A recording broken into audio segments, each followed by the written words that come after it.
आपको indefinite integration बताया था जिसमें हम प्लस सी यूज करते हैं। अभी यहां पर मैं कराने वाला हूं आपको डेफिनेट इंटीग्रेशन। डेफिनेट इंटीग्रेशन कैसे करना है आपको, सेम पैटर्न वो का वही है। अभी आप पहला क्वेश्चन मैं करा रहा हूं वो देख लीजिए। आप यहां पर इट इज फर्स्ट क्वेश्चन। हमेशा इंटीग्रेशन में i इज इक्वल टू लिखते हैं 1/5x² dx। तो बच्चों फर्स्ट क्वेश्चन मैं आपको यहां पर करा रहा हूं। यहां पर कल और आज में डिफरेंस ये है, कल मैंने आपको इनडेफिनेट इंटीग्रेशन कराया था, आज मैं डेफिनेट इंटीग्रेशन कराऊंगा। डेफिनेट और इनडेफिनेट में अंतर ये है कि जब आपके इंटीग्रेशन में लिमिट्स दे दी होती हैं, अब लोअर लिमिट, ये लोअर लिमिट कहलाती है, ये अपर लिमिट कहलाती है, तो यदि ये दी जाती है तो आंसर बिल्कुल डेफिनेट आता है इसका।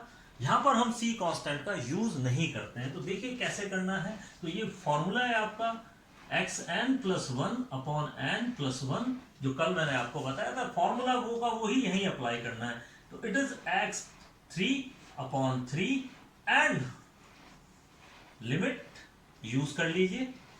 This is the difference between indefinite and definite. Clear. अब आप सबसे पहले अपर लिमिट लगाएंगे। तो ये हो गया 5³ minus, now lower limit it is 1³ यानी x की वैल्यू यहां पर रख दी जाएगी। पहले अपर लिमिट ये यूज करी जाएगी, फिर इसके बाद लोअर लिमिट यूज की जाएगी। दोनों को डिफरेंस कर लीजिए, दोनों का सब्ट्रैक्शन कर लीजिए, आपका आंसर तैयार है।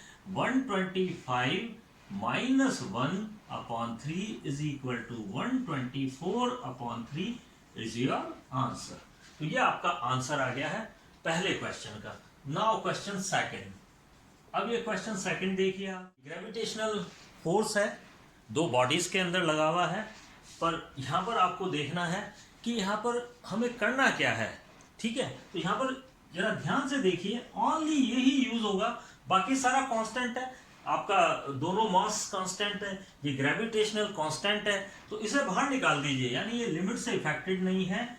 Gm समझेंगे आप कि आपके पास जो कांस्टेंट है वो बाहर निकाल दीजिए, जिसके सापेक्ष विद रिस्पेक्ट टू x हो रहा है वो x क्वांटिटी ही इंटीग्रेशन के अंदर रहनी चाहिए, बाकी का कचरा बाहर। ठीक है, तो dx/x²। फिर वापस आप वही फॉर्मूला लगाएंगे, -2 + 1/-2 + 1। तो ये आप इसको सॉल्व करेंगे तो -1/x आ जाएगा आपका। इसको आप अलग से कर लीजिए। और अब आप देखिए, लिमिट लगाना मत भूलिए, इज इक्वल टू Gm और इट इज 1/x और limit, lower limit and upper limit. इस माइनस को भी आप उठा के यहां रख देंगे तो बहुत अच्छा रहेगा। तो अब फाइनली जो भी इंटीग्रेशन हुआ है ये हुआ है। अब आप लिमिट रखना स्टार्ट करते हैं। तो वो देखिए आप, -Gm, इसकी फर्स्ट लिमिट रखी तो 1/∞, माइनस, अब अपॉन रखेंगे ये वाला, तो 1/r। फर्स्ट ये लिमिट रख दी, upper limit, then minus this limit. अब आप देखिए आपके पास में आंसर आ गया Gm।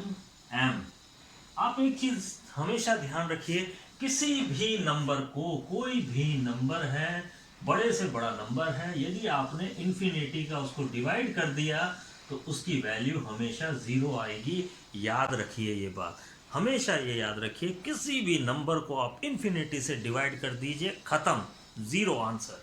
तो ये 0 हो गया, इट इज 0 -1/r, माइनस से माइनस कैंसिल हो गया और आपका आंसर आ गया Gm/r इज योर आंसर। तो ये इस तरह से इंटीग्रेशन करना है आपको, बहुत इजी है एकदम। तो ये एक और क्वेश्चन आपको बता रहा हूं मैं। तो यहां पर देखिए आप, ये दो चार्जेस के बीच में लगने वाला फोर्स है, फिजिक्स का ही है ये भी।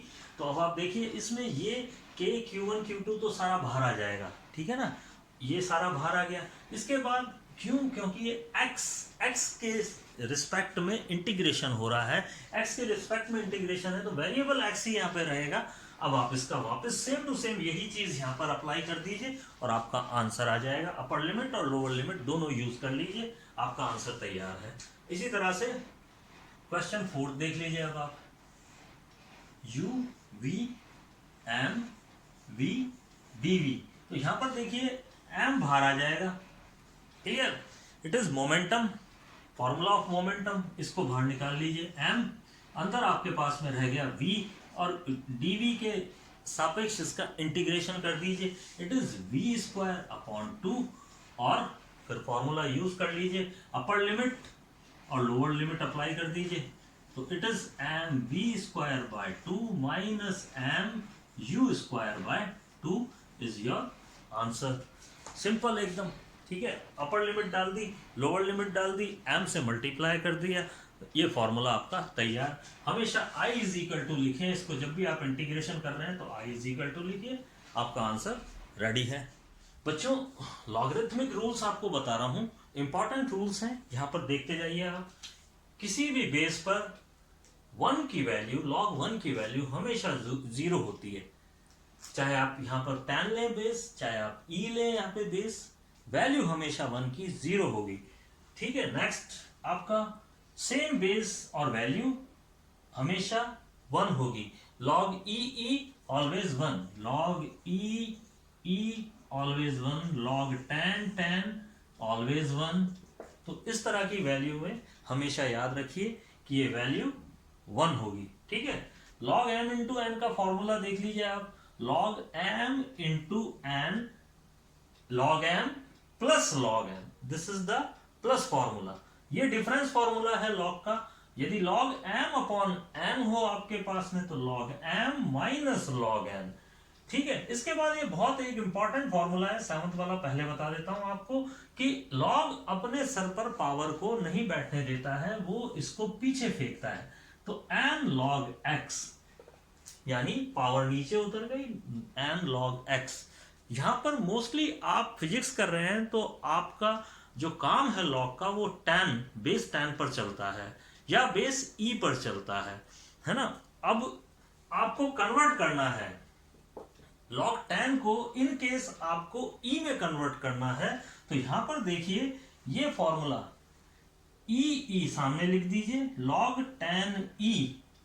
नाउ अब वापस अगेन लिखें log e एंड x, यानी कि आपको जब भी कन्वर्ट करना है तो log a, for example a base है तो आगे लिखिए e और वापस लिख दीजिए e अगेन। ये दोनों एक दूसरे को कैंसिल करके वापस फोल्ड हो जाते हैं, और log x बेस a पे log x वैल्यू आ जाएगी। तो बहुत इंपॉर्टेंट फॉर्मूला है ये। इसका डिवाइड फॉर्मूला भी है, इन केस आपको इस तरीके से भी इसको कन्वर्ट कर सकते हैं। यहां पे भी देख लीजिए आप, ये इसका डिवाइड फॉर्मूला।